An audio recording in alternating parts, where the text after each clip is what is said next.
1절에서 9절 말씀 한 절씩 교독하시고 9절은 합독하시겠습니다. 1절 읽겠습니다.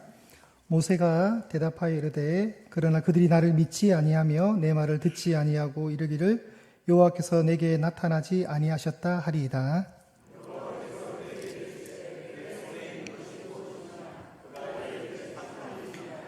여호와께서 이르시되 그것을 땅에 던지라 하시매 곧 땅에 던지니 그것이 뱀이 된지라. 모세가 뱀 앞에서 피하매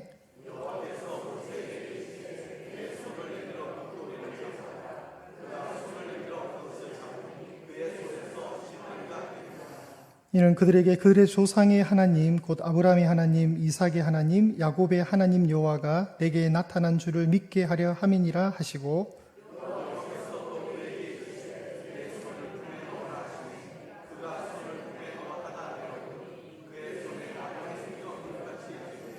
이르시되 내 손을 다시 품에 넣으라 하시매 그가 다시 손을 품에 넣었다가 내어보니 그의 손이 본래의 살로 되돌아왔더라.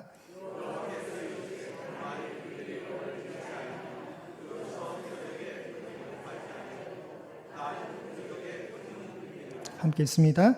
그들이 이 두 이적을 믿지 아니하며 내 말을 듣지 아니하거든 너는 나일 강물을 조금 떠다가 땅에 부어라. 내가 또 나일 강물이 땅에서 피가 되리라. 아멘. 자, 오늘 세 가지 표징이라는 제목으로 말씀 나눌 텐데요. 제가 예전에 청년부 시절에 저희 담임 목사님이 항상 첫째, 둘째, 마지막으로 이런 설교를 참 잘하셨어요. 오늘 설교도 첫째, 둘째, 셋째예요. 제목이 세 가지 표징인데 한번 보겠습니다. 이 세 가지 표징이 뭐냐면 2절에 지팡이가 중요합니다. 지팡이. 자, 지팡이 보셨습니까? 2절에 지팡이 나오죠? 자, 6절에 가시면 손이 중요합니다. 손. 손. 이게 두 번째 표징이고요. 세 번째 표징은 9절에 뭘까요? 나일 강물입니다. 강물. 나일강의 강물입니다. 자, 그림 보시면 모세가 지금 어디 있냐면 호렙산의 떨기나무 가운데 예수님 하나님과 대화 중에 있습니다. 하나님과 대화 중에 있는데 모세와 하나님과의 대화가 5번 나옵니다. 5번. 우리 먼저 그걸 한번 볼게요. 이게 이제 말만 맨날 5번이라면 여러분이 헷갈리시니까 자, 앞에 가셔서 3장 11절 한번 펴보실까요? 3장 11절. 3장 11절 모세가 하나님 앞에 5번 대화 중에 첫 번째 대화가 여기 나옵니다. 3장 11절에 어떻게 됩니까? 시작. 모세가 하나님께 아뢰되 내가 누구이기에 바로에게 가며 이스라엘 자손을 애굽에서 인도하여 내릴까? 자, 여기에 모세가 하나님께 아뢰었습니다. 첫 번째. 두 번째는 3장 13절입니다. 자, 3장 13절 제가 읽을게요. 모세가 하나님께 아뢰되 내가 이스라엘 자손에게 가서 이르기를 너희의 조상의 하나님이 나를 너희에게 보내셨다면 그들이 내게 묻기를 그의 이름이 무엇이냐 하리니 내가 무엇이라고 그들에게 말하리이까? 자, 두 번째 대꾸입니다. 일종의 대꾸입니다. 그리고 이제 오늘 본문 4장 1절 보시면 모세가 대답하여 이르되가 세 번째입니다. 세 번째. 이제 두 번 더 남았습니다. 자, 4장 10절에 가시면 우리 다음 제 설교 본문이죠. 4장 10절에 가시면 모세가 여호와께 아뢰되 오 주여 나는 본래 말을 잘하지 못하는 자니이다. 뭐 이렇게 나는 입이 뻣뻣합니다. 이렇게 말 대꾸를 합니다. 그리고 4장 13절에 가시면 뭐라지요? 모세가 이르되 오 주여 보낼 만한 자를 보냈소서. 지금 이 대화의 내용이 뭔지 알겠죠? 그러니까 하나님은 자꾸 가라 그러고 모세는 나 못 가겠어요. 자꾸 뺀질 거리는 우리 중2병 걸린 모세입니다. 중2병 걸린 모세. 그러니까 하나님이 계속해서 계속되는 모세의 고집과 하나님의 설득의 장면들이 계속 펼쳐지고 있습니다. 그래서 오늘 세 번째 대화 속에 이제 하나님이 표징을 보여주는데 이제 그 표징이 지팡이와 손과 나일 강물이 되는 거죠. 자, 그걸 이제 살펴보도록 하겠습니다. 자, 모세에게 뭐가 있냐면 이제 지팡이가 있습니다. 지팡이가 있는데 어디 본문에 나오죠? 2절에 내 손에 있는 것이 무엇이냐? 지팡이가 있습니다. 이 지팡이는 훗날 어떻게 됩니까? 홍해를 가를 때 쫙 드는 지팡이가 되겠죠. 근데 이 모세의 지팡이의 타이틀은 뭐냐면 하나님의 지팡이입니다. 중요한 것은 이건 단순히 모세 개인의 지팡이를 넘어서 나중에 성경에는 어떻게 표현되냐면 하나님의 지팡이가 있습니다. 여러분 지팡이는 모든 권력을 상징하는 거예요. 특히 왕이 들고 있는 홀 아시죠? 홀. 왕에게 있는 홀이 지팡이 같은 이 홀이 그의 권위와 능력을 상징하거든요. 근데 모세에게는 아주 초라한 나무 막대기 지팡이가 있습니다. 나중에 바로가 들고 있는 홀과 비등하게 대견이 되는 장면이 또 나옵니다. 지팡이가 있는데 이 지팡이를 이제 표징을 통해서 하나님이 표적으로, 이적으로 뭔가를 행하십니다. 자, 모세가 1절에 보시면 이제 세 번째 대답이죠. 그러나 그들이 나를 믿지 아니하며 내 말을 듣지 아니하고 이르기를 여호와께서 내게 나타나지 아니하셨다 하리이다. 이제 불안한 그의 심정의 토로가 있습니다. 거부당할까 봐 두렵다는 거죠. 그러니까 계속 이제 실랑이가 벌어지는 장면입니다. 그래야 할 때 이제 하나님이 모세의 지팡이를 통해서 땅에 던지라고 합니다. 땅에 던지니까 어떻게 되죠? 자, 올려주실까요? 땅에 던지니까 얘가, 지팡이가 쇽! 반해가지고 뭐가 되죠? 왜 안 나오죠? 뱀이 됩니다. 뱀이 되죠. 자, 그러면 이건 표징이잖아요. 표징이거든요. 이적이란 말이죠. 왜 하필이면 지팡이가 뱀이 되냐 이거죠. 지렁이가 돼도 되잖아요. 그죠? 왜 뱀이 되냐 이거죠. 이유가 있습니다. 자, 다음 그림.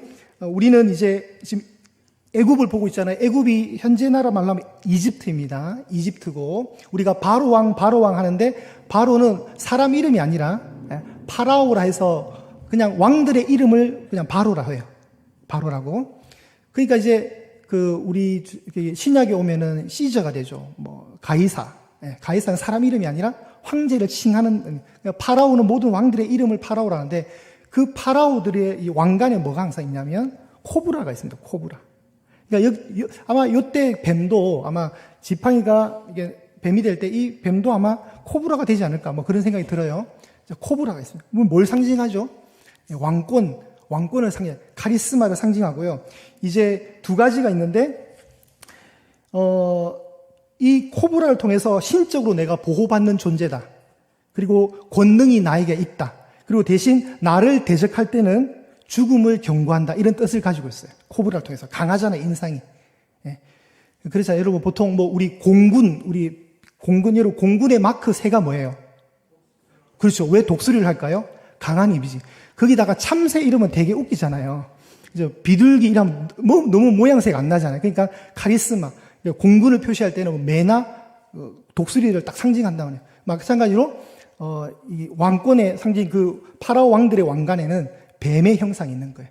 그런데 이제 어떤 의미를 가지겠습니까? 이 뱀이 이제 다시 지팡이가 되는데 하나님이 뱀의 어디를 잡아라 그럴까요? 네. 어떻게 아세요, 그거를? 보통 답변을 잘 안 하시는데 오늘은 자, 꼬리를 잡으라고 하죠, 사절에. 꼬리 잡으면 돼요, 안 돼요? 보통 이런 뱀을 어디다가 머리 딱 누르잖아요. 어떻게 하시죠, 그거를?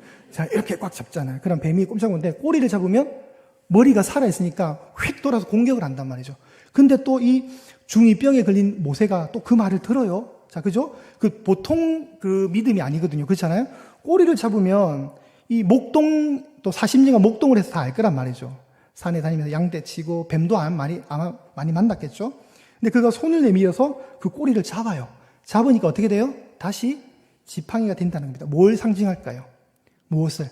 이제 애굽의 그 왕의 권세가 모세의 통제권 안에 들어왔다는 걸 상징해요.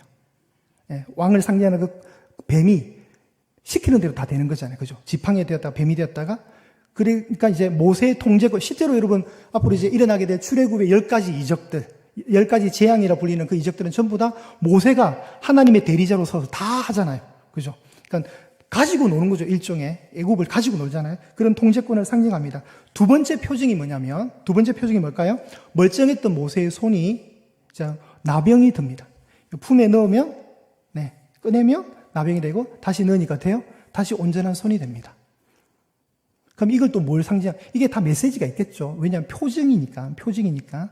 뭘까요? 지금 이 나병이라는 건 여러분 모든 게 다 그래요. 우리가 정말 이 세상 사람들이 흔히 말할 때 병을 앓고 있는 사람들, 특히 이제 고대 시대에는 더 그랬죠. 우리가 요한복음에도 9장에 나면서부터 앞을 보지 못했던 사람을 통해서 제자들이 뭐라 그래요? 예수님, 저 사람이 맹인이 된 것은 자신의 죄 때문입니까? 부모의 죄가 그렇게 만들었습니까? 뭘 항상 탓한단 말이죠. 그러니까 어떤 사람이 병들었을 때는 신에게 저주받았다고 생각을 하는 거예요. 고대 이 다 사회도 다 그래요. 그러니까 나병 이런 거는, 문둥병 이런 거는 정말 엄청난 저주예요. 신이 벌을 내렸다 생각을 하는 거예요. 그런데 어떻게 해요? 이게 모세에 의해서 온전한 손이 되고, 온전한 손이 되고, 다시 이게 회복이 되는 걸 보면서 지금 이스라엘의 영적인 상태가 나병과 같다는 거예요. 지금 애굽의 그 탄압 속에 멀쩡했던 요셉을 알지 못하던 왕이 나오기 전에 잘 살고 있었던 이스라엘 백성들은 번성하고 있었거든요. 그때는 온전한 손이었는데 지금 애굽의 400년 속박 속에 뭐가 돼 있는 거예요? 문둥병 같은, 나병 같은 병들어 있는 상태인데, 근데 오늘 성경에 보면은 다시 우리 7절 한번 읽어보실게요. 7절이 중요합니다. 시작. 이르시되 내 손을 다시 품에 넣으라 하시매 그가 다시 손을 품에 넣었다가 내어 보니 그의 손이 본래의 살로 되돌아왔다. 여기에 중요한 단어가 본래의 살로 되돌아왔더라. 이게 뭘까요? 그러면 이스라엘 백성들이 원래의 온전한 모습으로 되돌아오는 것을 표시해 주는 거예요.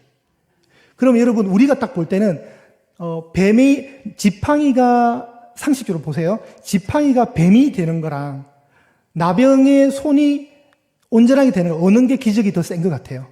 여러분이 딱 보실 때는. 네.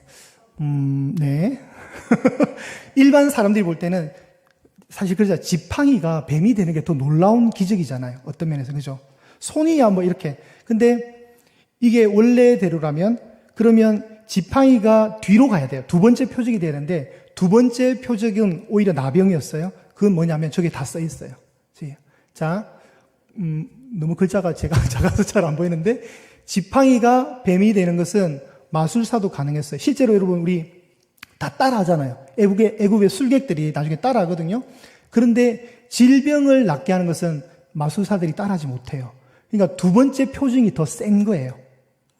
하나님이 지금 점점 더 세게 가거든요. 첫 번째 표징보다는 두 번째 표징이 더 세고 두 번째 이 표징보다는 마지막 나일 강물이 피가 되는 게 더 세요. 이건 더 엄청난 파괴력과 폭발력을 가지고 있습니다. 자, 이스라엘이 이제 나병과 같은 상태인데 영적으로 회복될 것이다. 은혜로 완쾌될 것이다. 정결하게 될 것이다 하는 것을 암시하는 겁니다.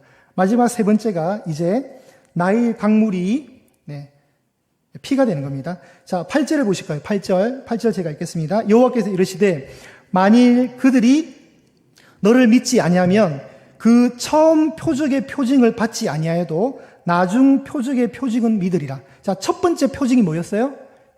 지팡이였죠. 지팡이. 뱀이 되는 지팡이였죠. 근데 두 번째 표징은요? 손의 나병이 다시 온전하게 되는 거잖아요. 여기도 보세요.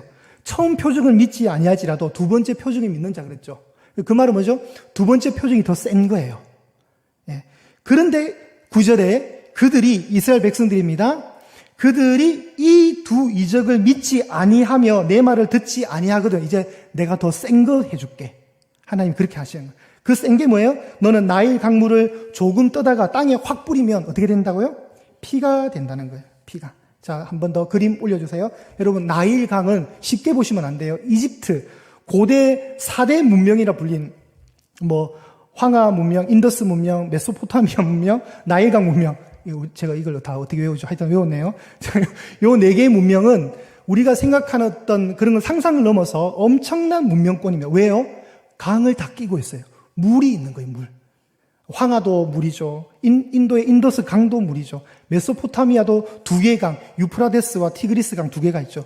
이집트도 나일 강이 있는데 이 나일 강이 생명의 부흥을 일으키는 거예요, 막. 그러니까 젖줄, 생명의 젖줄이에요. 자, 올려주실까요? 자, 지도를 보시면, 자, 안 올라왔어요? 네. 왜 안 올라가지?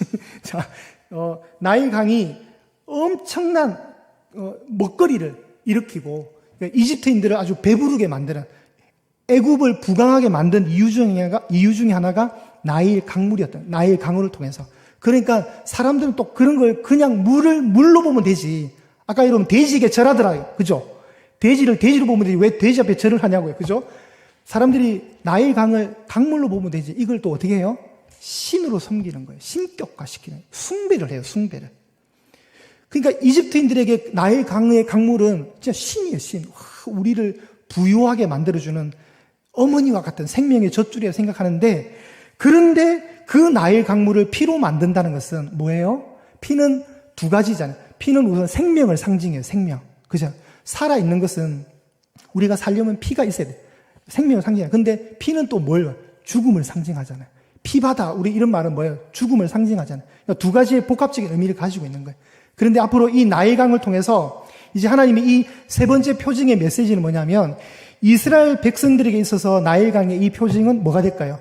생명이 되는 거고, 애굽인들에게 있어서 이 나일 강물이 피가 되는 것은 심판, 죽음을 뜻하는 거게 되겠죠. 그러니까 하나님이 나일 강물을 피로 만드는 흔들어버린 이 사건 속에서 애굽의 신들을 다 무기력하게 만든 거예요. 그래서 10가지 재앙 중에 첫 번째 재앙이 뭐였어요? 실제로 나일 강물이 피가 되는 거였어요. 난리 났죠, 뭐 여러분. 여러분, 말이 피지. 여러분, 온통 사방에 내가 마셔야 될 물이 피로 바뀌었다 생각해 보세요. 얼마나 끔찍하겠어요. 그래야 할 때 하나님이 두 개의 표징조차도 믿지 않거든.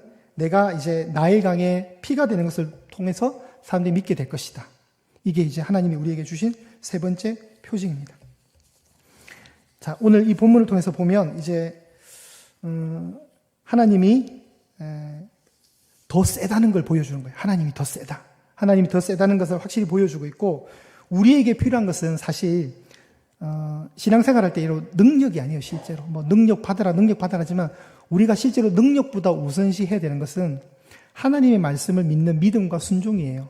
오늘 모세를 보면 모세는 지금 굉장히 하기 싫어요. 지금 40년 만에 나를 불러서 나타내가지고 계속 막 떨기나무 속에서 하나님의 음성을 들려주는 이 사건이 모세는 반갑지 않아요. 보낼 만한 자를 보냈어서 나는 말 잘 못합니다. 자꾸 핑계대면 5번이나 중2병에 걸린 아이처럼 보이거든요. 근데 하나님은 그런 모세에게 계속해서 메시지를 주는 거예요. 내가 살아있다. 내가 죽은 신이 아니고 나는 살아있는 신이다. 내가 이제 앞으로 이 애굽인들이 믿는 모든 신들을 하나씩 박살낼 거야. 그래서 10가지 재앙은 실제로 10가지 신들을 다 꺾는 거예요. 하나님이 10번을 싸우시는 거예요. 10번을. 10번을 싸우면서 10번의 모든 애굽의 신들을 다 이기시는 거예요. 그래서 10전 10승이 되는 거예요. 이집트의 모든 신들은 10전 10패가 되는 거예요. 그를 통해서 이스라엘 백성들도 하나님을 알게 되는 것이고 애굽인들도 하나님을 알게 되는 거예요. 이게 하나님의 메시지입니다. 이스라엘 백성들만 하나님을 인지하는 것이 아니라 애굽 사람들도 저분이 신이구나. 진짜 센 신이구나. 유대인들이 믿는 저 이스라엘 백성들이 믿는 신이 진짜 신이구나. 그걸 알려주기 위해서 하나님이 출애굽을 기록한 거예요. 그러니까 출애굽의 진짜 주인공은 하나님이신 거예요. 모세가 아니에요. 제가 창세기를 계속 진행을 하면서도 그렇습니다. 저는 이 창세기 강론하기 전까지 실제로 아브라함을 그렇게 깊이 있게 연구를 안 했거든요. 근데 이제 매일 새벽 설교 때마다 보니까 이 아브라함이 진짜 마리주와 열국의 아버지지 별거 없어요, 여러분. 그리고 그의 아들 이삭도 똑같더라고요. 야곱은 더 해요. 보니까 하나님이 우리가 생각할 때는 믿음에 앞선 사람이고 굉장히 우리가 본받을 인물들로 성경은 묘사를 하는 것 같지만 전부 다 연약해요. 그런데 그게 왜 은혜가 되냐면 하나님의 능력과 은혜가 그 사람을 사로잡으니까 그 배후에 하나님이 계시니까 그 사람들이 능력 있게 보이더라는 것 뿐이에요. 여러분, 저도 여러분도 다 약합니다. 그런데 우리에게 믿음이 요구될 때 여러분 순종하십시오. 뱀의 꼬리를 잡아라 할 때 우리가 제일 먼저 드는 생각이 뭐죠? 이건 불합리하지. 이건 상식적이지 않아. 근데 때로 하나님이 그렇게 하실지라도 잡아보는 거예요, 여러분. 잡아보는 거예요. 그게 그러니까 능력을 자꾸 앞세우면 안 돼요, 여러분. 능력은 하나님이 우리에게 믿음의 응답으로 자연스럽게 주시는 거고 우리가 순종하는 것은 내 머리로 계산하지 않는 거예요. 내 머리를 계산하지 않고 그냥 믿음으로 뚜벅뚜벅 가는 거예요, 여러분.